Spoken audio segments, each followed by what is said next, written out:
saat Al-Mahdi terkepung di masjid di Damaskus. Masjid ini kata Rasulullah memiliki menara putih. Syekh Dr. Muhammad Al-Arifi menulis dalam kitabnya, dan itu difotokan gambar masjid itu sekarang sudah ada. Menara putihnya juga. Disinilah menurut Al-Hafiz Ibnu Katsir dan para ulama-ulama Ahlus Sunnah wal Jamaah, Nabi Isa nanti akan turun. Al-Mahdi terkepung karena Al-Mahdi tidak berdaya untuk berhadapan langsung secara fight dengan face to face melawan Dajjal.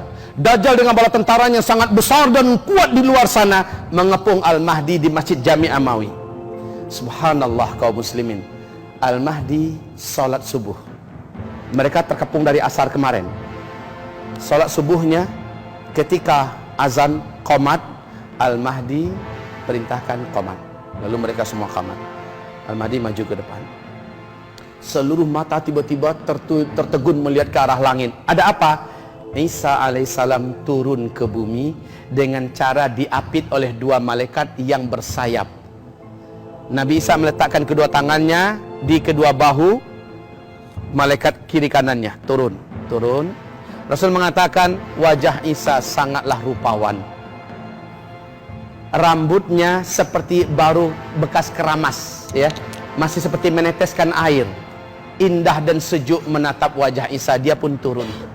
Setelah dia landing, mendarat, ya, kedua malaikat ini kembali naik. Al-Mahdi langsung mundur, mempersilakan Isa menjadi imam.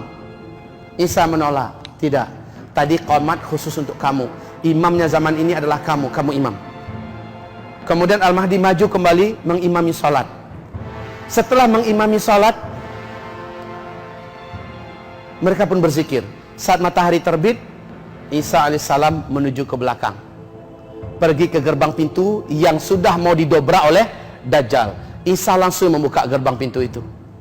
Ketika Isa keluar, Dajjal menggigil langsung melihat sosok Isa, manusia satu-satunya yang diberi kekuasaan dan kekuatan oleh Allah untuk membunuh Dajjal sudah muncul. Apa kata Rasulullah saat dua tokoh legendaris akhir zaman ini saling berpapas-papasan?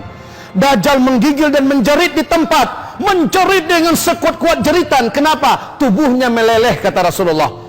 Sungguh demi Allah, kata Rasul, kalaulah Dajjal tetap berdiri di atas kedua kakinya di tempat itu, dia akan mencari cairan yang menggenang di lantai. Subhanallah. Kemudian Dajjal lari. Kemanapun Dajjal lari, Isa sudah menunggu di sana. Mau kemana ente boy?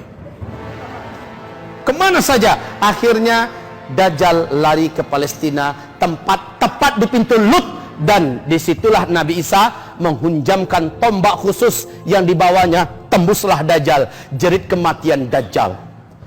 Darah yang masih menggenang, yang masih bergelimang di tombak itu dibawa kembali dengan kecepatan yang Allah izinkan, tepat di depan Al-Mahdi dan orang-orang yang beriman. Dan orang Yahudi juga menyaksikan Dajjal sudah mampus. Orang Yahudi jadi lemes. Seluruh bala tentara Dajjal hilang semangatnya. Mereka tinggalkan senjata-senjata, mereka lari. Mereka menyelamatkan diri kemana saja. Dimanapun mereka sembunyi saat itu, seluruh tempat mereka bersembunyi Allah izinkan bicara. Ada yang bersembunyi di balik tembok, temboknya bicara, hai muslim, sini ada Yahudi sembunyi di belakang saya, tangkap bunuh. Ya muslim, hadza yahudiyun warai ta'ala faqtulhu. Sembunyi di dalam lubang, lubangnya bicara. Sembunyi di belakang batu, batu bicara. Sembunyi di belakang pohon, pohon bicara. Yang nggak mau bicara cuman illa al-gharqad fa innaha syajaral yahud, kecuali pohon gharqad. Sesungguhnya pohon gharqad adalah pohonnya Yahudi, kata Rasulullah. Cuma gharqad doang yang diem, dan gharqad itu berduri loh. Orang beriman kan udah tahu nih kemana nih sembunyinya Yahudi. Sisa-sisa Yahudi kemana nih? Pasti di kebun gharqad. Tahu nggak? Sejak 12 tahun yang lalu, Perdana Menteri Israel atas perintah para robi-robi Yahudi yang ada sudah menanam 20 juta batang pohon gharqad. Sekarang ini udah besar-besar, udah tinggi-tinggi 12, 13, 14 meter tingginya. Banyak dan luas. Mereka udah siap-siap.